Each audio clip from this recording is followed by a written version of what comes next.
Assalamu alaikum warahmatullahi wabarakatuh. Huyu ni Hassan Moroa.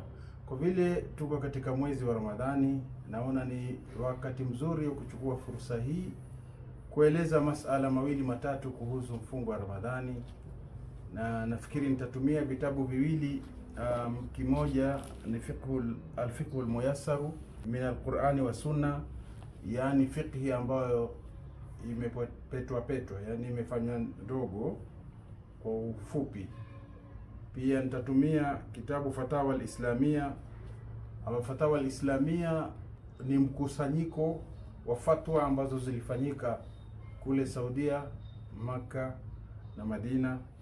Kuna mtu aliuliza, je, ni sawa, inaruhusika mtu kufunga kwa siku 28 peke yake katika mwezi wa Ramadhani?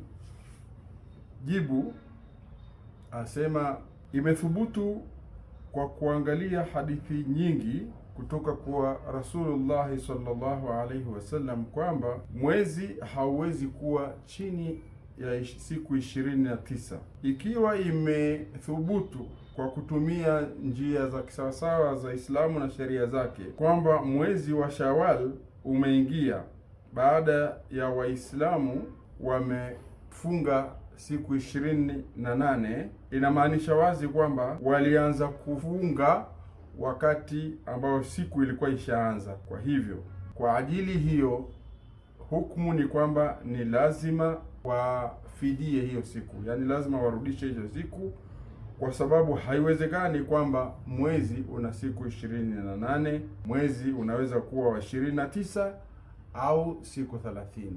Kwa hivyo, ikiwa imefika wamechelewa kuanza, itabidi hiyo siku kulipwa. Hii fatwa imetoka zaidi kwa Sheikh Ibn Baz.